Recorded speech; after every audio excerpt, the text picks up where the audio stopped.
Eu olho para Iorek, o querido bobo da corte de Hamlet, e penso em Mr. Peanuts. Com Julia Varley, Mr. Peanuts viajou por muito mais terras do que diplomatas, marinheiros, ciganos. Viajou tanto quanto Marco Polo. No livro mágico, onde estão as narrativas das suas viagens, eu posso ler que Mr. Peanuts esquiou sobre a neve na Suécia, dançou no bairro do Porto de Hamburgo, teve a cabeça quebrada a golpes de castete no Chile, jogou futebol em Montevidéu, misturou-se com as moças do bairro chinês de Barcelona, foi atacado por uma mulher em Oslo, desceu 200 metros na terra em uma mina em Gales e muito mais. Um dia, Julia Varley o levou para o seu castelo de Holsten. Nascida na Inglaterra, Julia é radicada na Dinamarca desde 1976, quando passou a integrar o Odin Teatret, de Eugênio Barba. Dramática, plástica, pânica, cênica, cônica, cúbica, toda arte esdrúxula. Eu amanheço. Poética, apócrifa.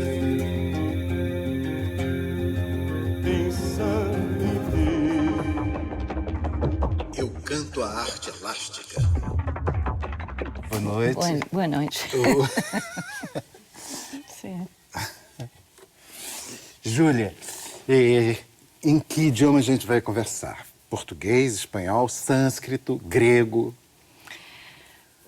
Podemos utilizar um pouco de portunhol, mas eu posso falar na língua dos pássaros. Você quer escutar isso? Quero. Como é a língua dos pássaros? Então...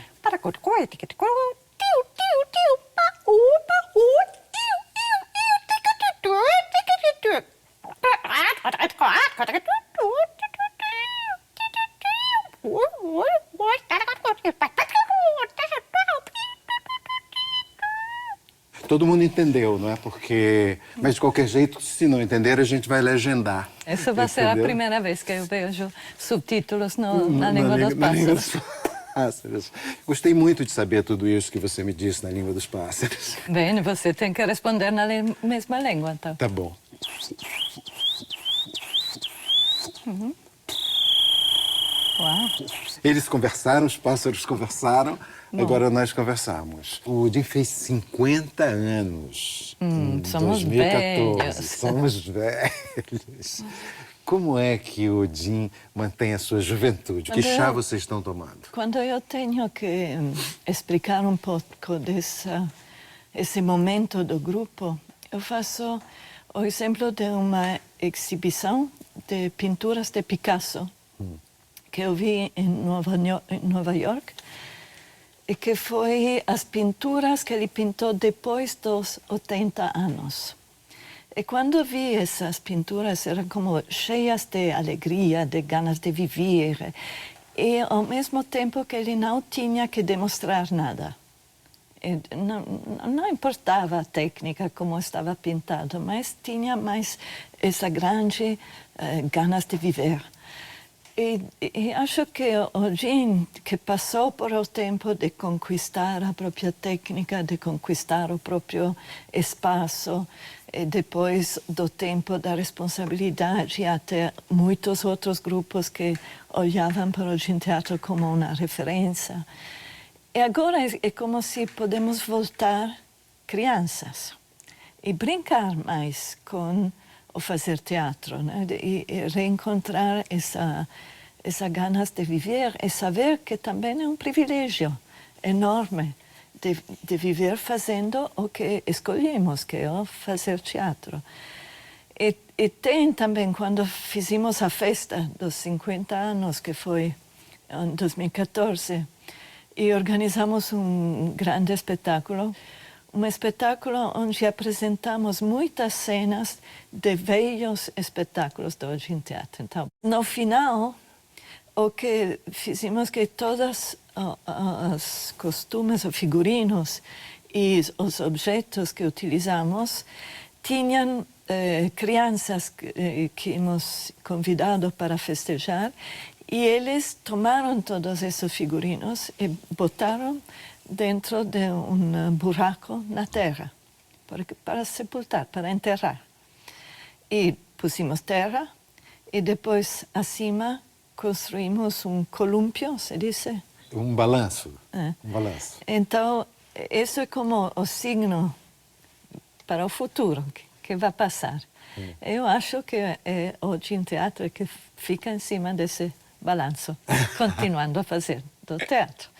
E estamos agora também começando um trabalho para um espetáculo novo do grupo. Então, estamos com muito trabalho, como eu diria, mais de quando éramos jovens. Você está no Odin desde o começo dos anos 70. 76, cheguei.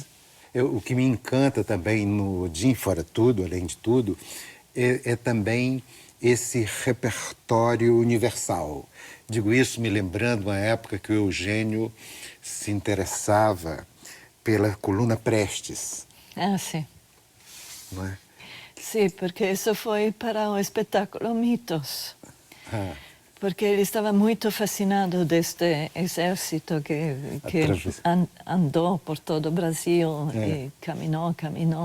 Então, um dos personagens que tínhamos no espetáculo Mitos era Guillermino Barbosa, que era um soldado que pertencia à coluna Prestes e que continuava andando com a ideia que a revolução ainda tem possibilidade de existir.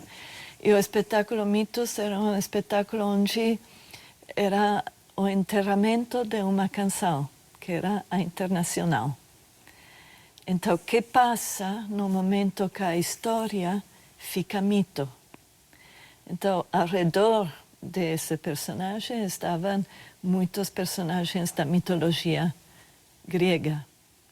E foi ali que eu fiz o personagem de Dédalo, e que comecei a usar a língua dos pássaros. E essa não foi a única, digamos, relação com o Brasil na sua temática. O último espetáculo, antes desse que vocês estão construindo, me lembro de ter lido uns poemas para você e para Eugênio do Leminski, do Paulo Leminski. E eu me lembro que um deles inspirou o título, A Vida Crônica. A Vida Crônica, sim, claro. Mas tem também o Evangelho de Oxirhynchus, que, na realidade, como tema, não tinha que ver com o Brasil diretamente, mas actuamos como se era uma banda de cangaceiros. E tínhamos todos os figurinos com o chapéu do cangaceiro, os pantalones, e tinha também como uma mãe de santo, com o vestido, ainda que na peça a personagem era Antígona, mas o vestido, o figurino era todo do Brasil. Mas e isso foi antes que Eugênio viajou ao Brasil. O Odin vive e trabalha e tem a sua sede numa pequena cidade da Dinamarca, não é isso? Sim, tem 25 mil habitantes, pequena. Pequena. Mas tem o mundo como plateia e como palco também, é impressionante. Às vezes eu me pergunto, com tantos amigos do mundo, se você não está achando que está falando com Miguel Rubio, do Peru, ou com Santiago Garcia da Colômbia. Não, porque eu conheço a diferença. De tanta coisa. Você gosta de um tipo de vinho que eles gostam do outro. Então sabe assim pelo vinho. Explica também através da história do Odin, porque o Odin Teatro começou na Noruega. Porque Eugênio tinha estudado com Grotowski na Polônia, voltou para a Noruega. Depois o grupo mudou para a Dinamarca, porque a cidade de Holstebro convidou. Então perderam o idioma. Holstebro é uma cidade pequena. Então tinha a necessidade também de viajar com os espetáculos.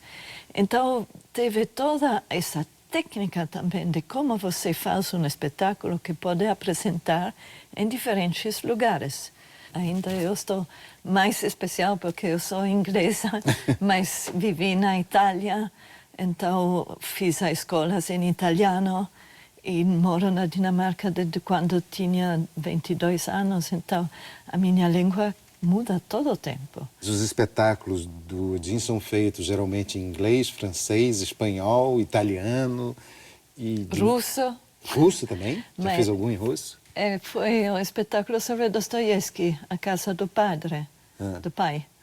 E isso foi feito em um russo inventado, como um Volapük, ou que nós Sei. falamos uma língua inventada. Mas que tinha muitas pessoas que achavam que era era russo de russo. verdade.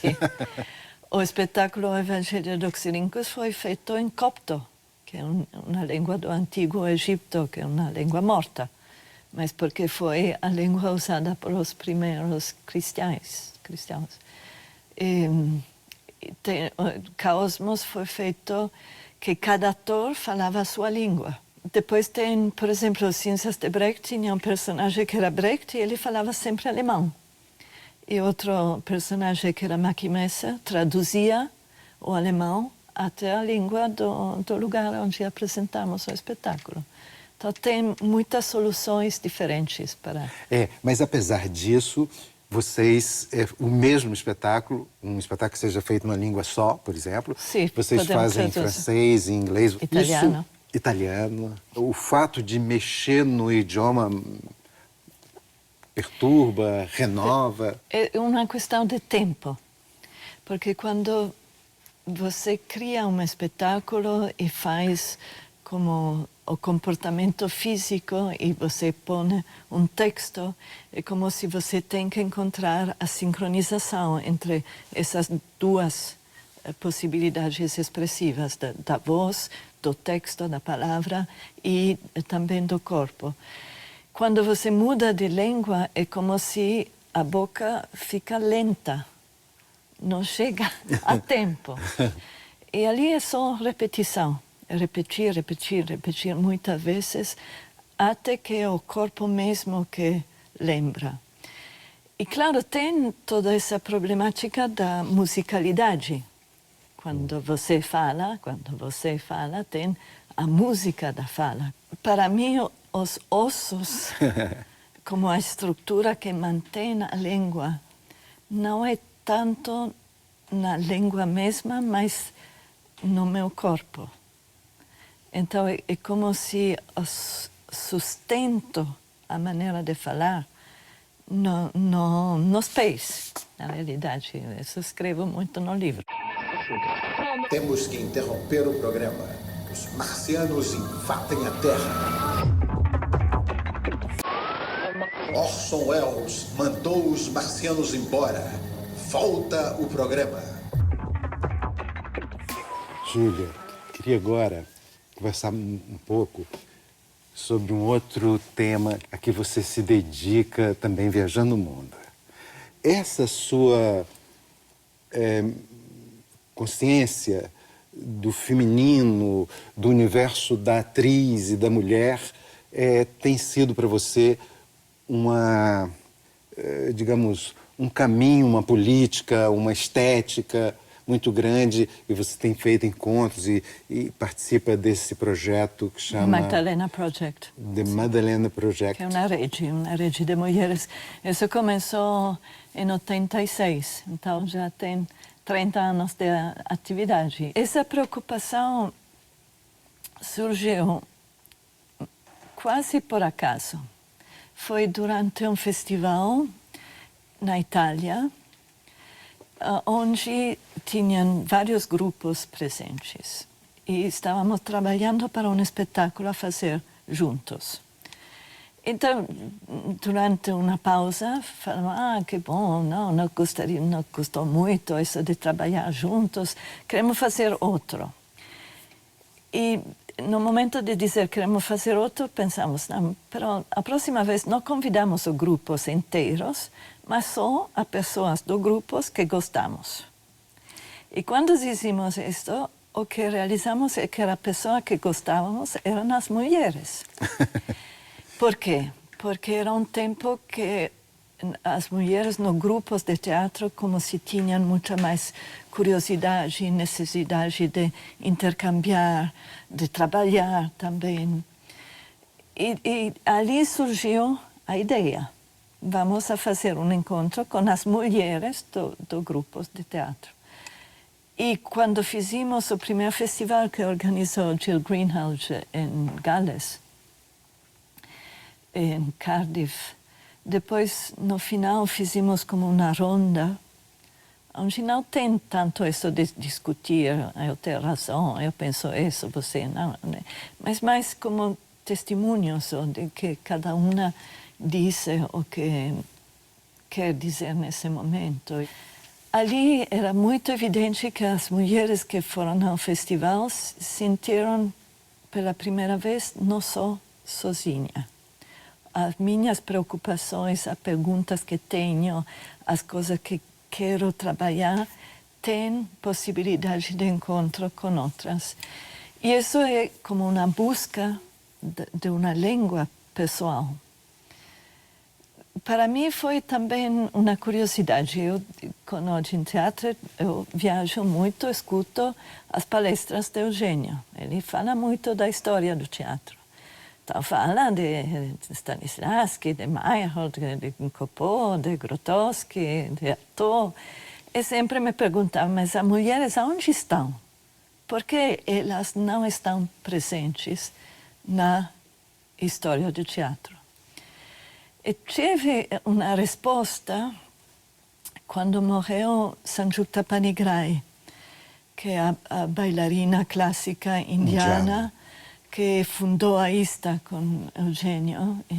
E quando ela morreu, eu escrevi um artigo, porque queria muito que ela continuasse a viver, porque era uma mulher extraordinária. Usei muito das entrevistas com ela. Enviei o artigo para uma revista de teatro internacional. E o diretor me disse, não, está escrito muito bem, é muito bom, mas não posso publicá-lo porque é demais pessoal. Então entendi porque as mulheres estão ausentes. Porque a necessidade de unir a experiência profissional com a experiência pessoal de vida é fundamental como mulher. Uno sempre tem essa conexão. É como se tem uma importância que vive adentro da profissão, mas de outra forma. Então, ali eu comecei também a exigir que as mulheres que fazem teatro comecem a escrever em primeira pessoa. E não com essa língua acadêmica, isso é verdade, assim, mas com uma língua pessoal, que fala em primeira pessoa, que é uma verdade pessoal, e que talvez para outro é completamente diferente. E isso fiz com The Open Page, que é uma revista que cresceu dentro do Magdalena Project. E também foi o Magdalena que, de alguma forma, me obrigou a escrever. Porque, claro, Eugênio ele escreve muito bem. Eu concordo com o que ele escreve. Então, seria muito mais fácil dizer, você continua, eu faço o meu trabalho de atriz. Mas essa exigência que eu tenho que falar em primeira pessoa, como se me ensinou também a escrever, a falar, fazer palestra e também a dirigir. Quando eu fiz um número de Open Page sobre a pedagogia, a passagem do conhecimento, então vem muito essa palavra do mestre. Então, que é o mestre? E uma das pessoas me escrevia assim, o mestre é um homem com barba branca que está embaixo de uma árvore. Eu disse, como é possível que ainda a referência do mestre tem que ser um homem? Mas pode ter uma mulher, claro, mestra, mas em italiano, a maestra é a pessoa que ensina na escola de crianças. O maestro é o guru. Em inglês é pior. Porque master é o dono e mistress é a puta. Então, tem toda essa da língua, de como uno pode também mudar, cambiar a compreensão das palavras. É difícil, não é fácil, porque... Mas é uma linda história do Madalena Project, esse conhecimento que a partir daí você nos expõe é incrível. E a gente sabe que o Brecht escreveu com muitas mulheres. Provavelmente, às vezes, em certas peças, mais do que ele. Eram as mulheres que escreveram. As mulheres que Mas escreveram para as ele. mulheres, o importante era a relação de amor com ele. Com ele. Não exatamente. era tão importante que assinar o livro. Assinar a peça. Elas estavam satisfeitas em terem uma troca ali afetiva e queriam alimentar isso, o amor. Sim. E ele desenvolvia isso. E ótima essa explicação, porque eu fico olhando para os fatos, por exemplo, pensando aqui no teatro brasileiro. O teatro brasileiro, se a gente for olhar a sua história, ele é matriarcal. O teatro brasileiro, quando eu lembro assim, as donas de companhia, as diretoras, as atrizes, são muito mais mulheres. Você diz assim, o teatro brasileiro, em certa época, era a Dulcina. Era uma atriz que deu nome a uma escola de teatro em Brasília. Para onde ela foi e depois parou. Editora do livro. Sim. Editora Dulcina. Uma outra companhia importante aqui era de uma atriz francesa que radicou-se no Brasil, Madame Morinot. Madame Morinot, a companhia chamava-se Madame Morinot e os Artistas Unidos. Mas antes já era assim, as grandes atrizes, Itália Fausta, nesse momento, a nossa figura mais importante do teatro brasileiro atual é a Fernanda Montenegro. É uma mulher. Que eu vi. Que você viu. E a Bibi Ferreira, uma história de teatro extraordinária. Enfim. Eu comecei a escrever Pedras, foi depois da ista em Portugal, que era sobre o efeito da organicidade. E Eugênio e alguns dos professores de teatro que estavam ali diziam: não, o efeito você como atriz não pode saber, porque o efeito é o que você vê de fora. Eu sabia, não, isso não é verdade. Eu conosco, posso reconhecer algumas coisas que fazem que o meu comportamento em cena é orgânico ou não. Então, usar este conhecimento é uma maneira também para mudar algo pequeno na nossa sociedade, na maneira de viver. A presença das mulheres, acho que podem mudar muito. O mundo. Essa vamos ver. No que depender de mim, contem com um apoio total. No que depender de mim, bom, tudo será feito e determinado pelas mulheres.